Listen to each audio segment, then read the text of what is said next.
सुप्रभातम। सबको मेरा नमस्कार। श्रीमान नवीन भाई सेठ, श्रीमान देसाई जी, संजय जी, श्रीमान खेर, जुड़े हुए जीटीयू और इसरो के सभी मेहमान और सभी विद्यार्थी बहनों और भाइयों, सबसे पहले मैं तिलक जी को मेरी भावांजलि अर्पण करता हूं और इसरो और जीटीयू को कंटिन्यूअस फॉर 4 इयर्स इसका आयोजन करने के लिए मैं बधाई देता हूं और अभिनंदन देता हूं। I also feel proud to be with you since 4 years. आज चौथा हैकेथॉन है। इसका नाम भी बहुत अच्छा है, स्मार्ट इंडिया 2020। सभी युवाओं में 2020 का नाम आता है तो एकदम से खुश हो जाते हैं। मित्रों, 15 अगस्त 2015 हमारे डायनेमिक प्रधानमंत्री जी ने 15 अगस्त को लाल किले से 3, 4, 5 स्लोगन दिए थे। Startup India, standup India, make in India, new India, digital India, I can, we can. क्या हमने पहले ऐसे स्लोगन कभी सुने थे क्या?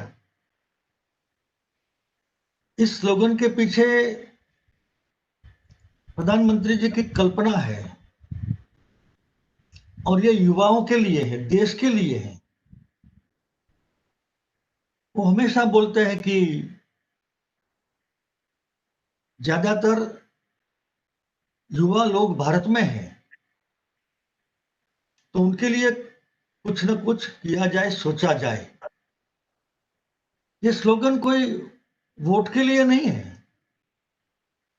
हर एक स्लोगन के पीछे उनकी कल्पना है और एक स्कीम भी उन्होंने तैयार की है। आप कोई भी स्लोगन उठाकर देख लो, उसके पीछे स्टार्टअप ले लो, स्टैंडअप ले लो, मेक इन इंडिया ले लो, और उन्होंने विस्तार से सभी स्कीम के लिए देश को अवगत भी किया है। ये प्लेटफॉर्म है।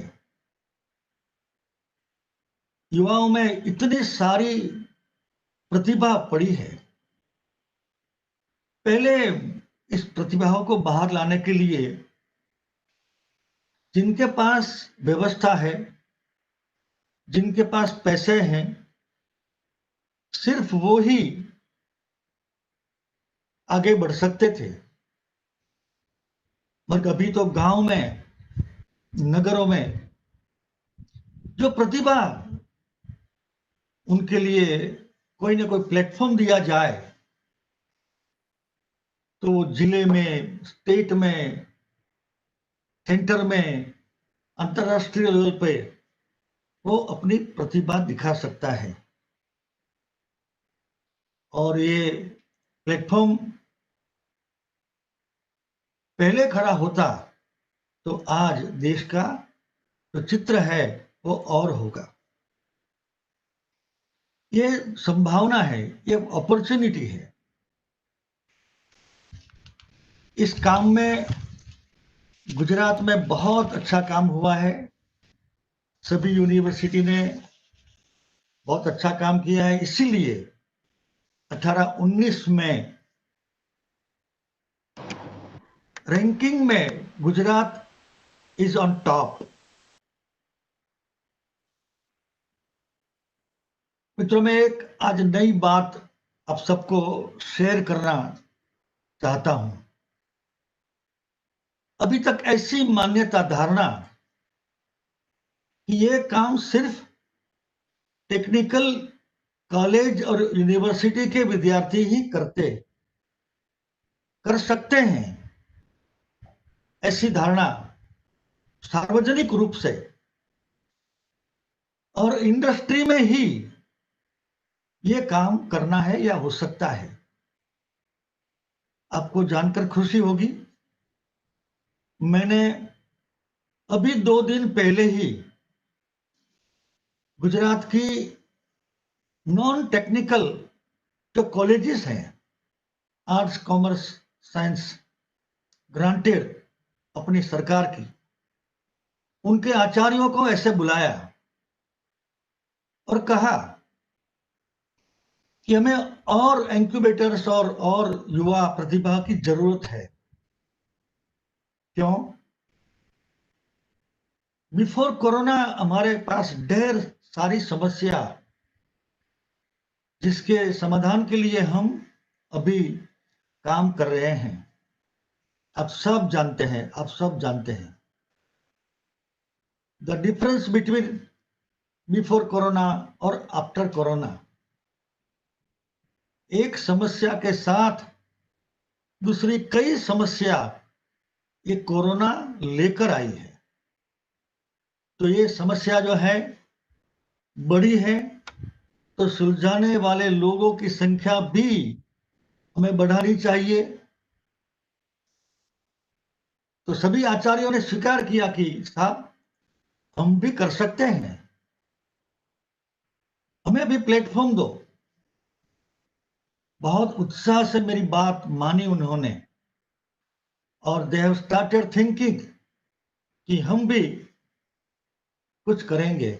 और आप भी याद करें, अभी तक हुए सभी साइंटिस्ट, नोबेल लॉरिएट्स, क्या सभी तकनीकी कॉलेज से आए थे क्या? ऐसा नहीं है। वो कभी भी क्षेत्र से आए हैं। और मैं हमेशा बोलता हूं कि बौद्धिक संपदा वो किसी क्षेत्र की या वर्ग की नहीं है, वो अमीर की भी नहीं है, वो गरीब की भी है। बौद्धिक संपदा वो तकनीकी विद्यार्थी में जितनी होती है उतनी ही शायद वो आर्ट्स कॉमर्स साइंस के विद्यार्थी में भी हो सकती है।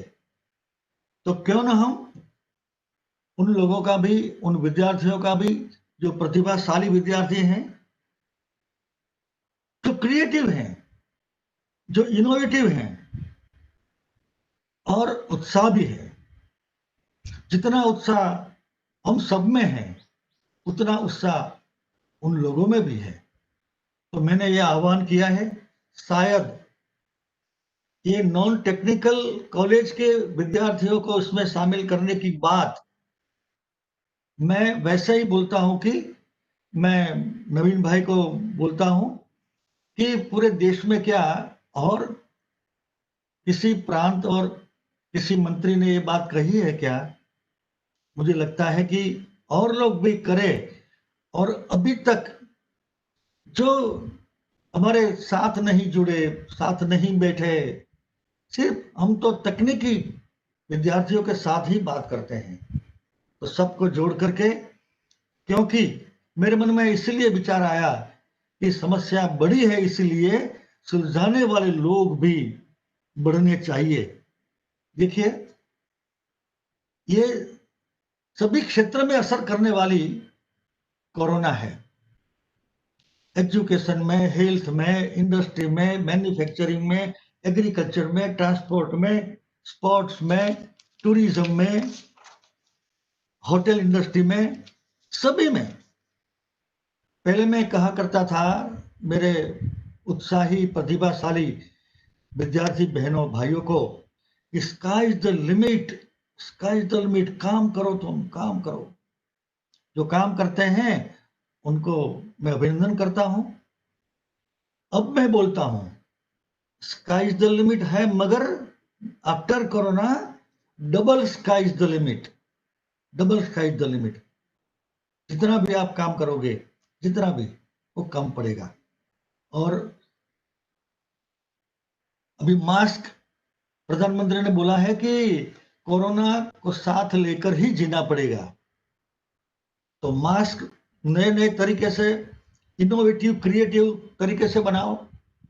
सैनिटाइजेशन, हमारी एक प्राइवेट यूनिवर्सिटी है, स्वर्णिम यूनिवर्सिटी, उन्होंने हर्बल बनाया है। कहीं फरियाद आई कि अल्कोहलिक है तो स्किन के ऊपर उसकी असर होती है, तो उनके विद्यार्थियों ने, इनोवेटिव और क्रिएटिव विद्यार्थियों ने हर्बल का उपयोग करके, ये तो नुकसान नहीं करता है, कितनी भी बार उसका उपयोग करो नुकसान नहीं करता है। ऐसे मैंने कहीं पढ़ा कि कोई राज्य और देश में वो प्रधानमंत्री बोलते हैं 2 गज की दूरी। एक छोटा सा आइडिया, जिनको भी बाहर निकलना है छाता लेकर के ही बाहर निकलना है, तो कंपलसरी 2 गज की नहीं 4 गज की दूरी हो गई। This is an idea. वो धूप नहीं लगेगी, बारिश नहीं लगेगी, ठंड नहीं लगेगी, और 2 व्यक्ति के बीच में अंतर लगेगा। This is an idea. ऐसे कई आइडिया आफ्टर कोरोना, मुझे लगता है कि double sky is the limit. आप सबको मैं बहुत बहुत बधाई देता हूं। घंटों तक आप साथ में बैठेंगे, ये युवा लोग घंटों तक साथ में देश की चिंता करें, समाज की चिंता करें, ये देश के लिए अच्छी निशानी है। बहनों और भाइयों, इसमें आपका भी भला है, समाज का भी भला है, और देश का भी भला है। आप सब अपने काम में कामयाब हो, प्रभु को मैं प्रार्थना करता हूं। आप सबको बहुत बहुत शुभकामनाएं। नमस्कार। जय जय गरवी गुजरात, जय जय गरवी गुजरात।